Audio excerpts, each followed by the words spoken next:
I respect them. You gotta believe in yourself. You gotta come here. You want the fighters who want to come kill you. All I know is it doesn't matter what he has to say. I know on Friday I finish with my hands raised and I claim that victory. It's not necessarily a message strictly to Josh, it's to whoever. It's at the end of the year, I have that belt wrapped around my waist, and that's my focus. I think sometimes people focus too much on other distractions and don't stay focused on what they need to do. They really don't have a purpose or reason why they really do it. And you can tell, right? People change the way they talk, different things, but for me, I have one focus: honor God, do my job, kill my opponent, move forward. Jonathan, another kind of fight bananas. There's been 7 two-time champions here with PFL. What are you going to have to do to become the 8th? Stay consistent, keep doing what I love to do, right? I love it. So it'll be many more than 2 titles. It'll be many more than I'll be the 8th one, and then keep claiming more victories after that. Just keep trusting God, do my job, and I have great trainers, a great team. Every day, get back to it. Treat it as my first amateur fight. Every fight's a title fight. Every fight's that first amateur fight, and just enjoy the process. So pretty flawless first season, right? Really Challenger Series all the way up to championship. But what did you take away from that first season that allowed you to maybe be better this second season? I talked to Kamaru Usman, and I asked him, I said, what helped you have a title reign for so long and other champions? Right? You put the work in, and you trust your trainers, right? And then as you continue on, you keep doing it, and you realize you can have fun while you do it. Right? I remember last year, I always had fun. I love training, I love fighting. I tell PFL, I love to fight in 2 weight classes, or 3 if possible, and then I do Bellator 85 side, PFL light heavyweight, I fight a heavyweight. But it's just like when you love something, like Robbie says this, he goes, when you're a kid and you're playing outside, you can play outside for 7, 8, 10 hours.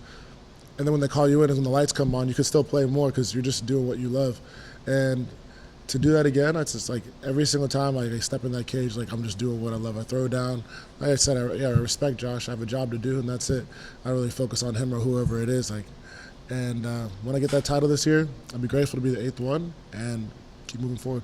Appreciate it. Good luck, man. Thanks, man. Good to see you. What's up, Impa? How you doing? Hey, my man. I wanted to ask you about your gym. You officially opened this week, Impa's Refinery. I know you've been training a bunch of guys for a number of years, but you opened the physical location. I heard you're already running out of room. What can you tell me about this gym, your mission statement, what it's all about?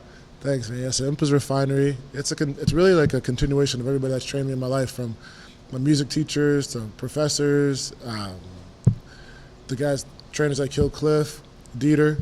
I ended up buying the gym from Dieter, so he had the space, DK Fitness, what it was before, all the students, and I've always trained people probably for 4 or 5 years now. And when I first started training, I said, what are you going to do as an amateur and a pro? It's to refine yourself. You go in, everybody has impurities in life. Nobody's perfect. People have addictions. We've all been in the darkest place. We've been in the best place. But I want that gym to be a light for the community and to fighters around the world and anybody, like first responders, teachers, nurses, veterinarians, anybody, military vets. They always get 50% off. They're the ones who keep this world running. Even the people who do like the trash runs, like people who work for the waste management. Sometimes we forget the people in our community who help gyms and all the kids in the gym. That's what it's about. I want it to be a beacon of light, and it's based off 2 quotes. One is my favorite Bible verse, Proverbs 14:23. All hard work brings profit, but mere talk leads only to poverty. And the second is a quote by Epictetus, and he says, how long are you willing to wait before you demand the best of yourself? To the students in the gym, from the youngest right now is 8 years old to the oldest, I would say 63. I'll find make him older than he is. It's how long am I going to wait before I demand the best of myself? And that's every single day. So I love what I get to do. I always say, one thing I really thought about lately, what's the point of being a champion? The belts, the attention, the sponsors, and I'm grateful if you don't teach people how to do it themselves. You got to make somebody a champion in their own life. And so that's my reminder every day. I'm at the gym at 5:30 in the morning. I train, then I go up to Kill Cliff. I train my team up there. I come back and I teach from 5 to 8 p.m. And it's fun to be there because, like I was saying earlier, it's like I'm a kid playing. I'm having fun. We're getting after it. Sometimes you see people overcome a fear or they're moving forward. I always highlight these few kids, T, Juan, and Andres, some leaders in our gym. T, kid, he works 35 hours a week right out, just fitting, working on his life. Very talented young boxer. Juan, great heart. He's always working hard. I'm telling you, that kid, always 30 minutes early to the gym. Andres, he lost his first fight. He won the second one by head kick, right? And he's just started. They believe in the process and they do what they're doing. And I'm just very grateful. So, for me, it's then I have my trainer, Dieter, who, he's teaching there. So he's trained me. And it's cool to see because for every single trainer that I've ever had in my life who's shared a knowledge with me and love, I want to give that back. I want to see people, I want kids to know, like, if they don't have a shower at home, they can come shower at the gym. I'll open it up for them. I stay 9 minutes away from it. I just want them to understand, like, if you need your clothes washed, like, that's what the gym's supposed to be about. I think we get caught up in, like, especially, okay, like, you have ATT, Kill Cliff, like, who cares? Like, it doesn't matter. It's really supposed to be a place where people come get better. Nowadays, MMA is about talking trash, insulting somebody's life, telling somebody to go kill themselves. You see, like, in the Olympics, like, athletes talking about mental illness and then they use it as an insult to somebody else. Like, what's that? Like, these kids, you see a kid jump off a bridge and nobody knows who they are just because they're not a top-level athlete. That doesn't matter to me. Like, if you're an everyday civilian, you train with the pros. If you're an everyday person, then we just have, like, different sections within the gym where you push this more. But it's a fun environment, and that's what I want kids to see. Like, I would love for you to be a world champion fighter. Great, and I'll help you do that. But really, I want to see a kid who never thought they could go to medical school, a kid who never thought they could go to college. A lot of kids are the first of their family to be in America. Like, that's what it's about for me. And me being a child of immigrants, like, I take it personally, and I just want to see them grow. It's not so much what they can do for me as a business. Like, that's my job to figure out. It's like, how can I serve them? And that's what it is. So you said that veterans and doctors get 50% off memberships. What about journalists? Not as important. Hey, journalists, come on by and train. If you write something about the gym, you'll train for free. Right, I got you. Deal. Hold me to that. But yeah, teachers, doctors, journalists, first responders, people service community, they all get 50% off for sure. Perfect. And then I wanted to ask second and final question. I always feel like I'm a busy guy, and then I look to someone like you and I see all these different things you're doing. I feel like I'm a little bit of a bum, but so many different business ventures, successful in many different areas. How are you able to balance a full-time fighting career at the highest level as a reigning defending PFL champion while having all this other stuff going on for you on the side? You know, we always talk about raising the standard. It's not about, I don't do it by myself. I have a great team. You have Joanna back there, Ryan, Joe, another really, really big parts of my team, Alan Diamond, and like they keep it running. I have my trainer, Dieter. Like, I don't train myself. I mean, it's good that fighters do. I mean, I respect those that do, but I don't really have to think about so much. I get to be present in the moment. So when it comes to the fighting side, Dieter, my trainers at Kill Cliff, like this fight we have Robbie in the corner, my teammate Wint, like we all do our job.